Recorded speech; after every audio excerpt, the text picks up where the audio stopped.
At yun, bago tayo magpatuloy, simulan muna natin sa pinakauuna. Wala pala akong na-record sa unahan, kaya dito na lang tayo magsimula agad sa may Gandara.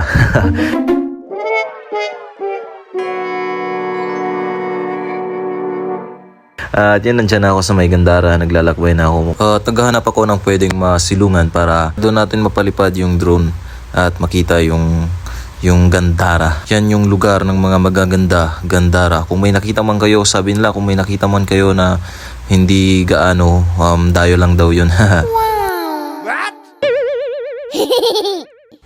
Joke lang yun. Lahat ng tao may angking ganda. Wow. Yan na tayo.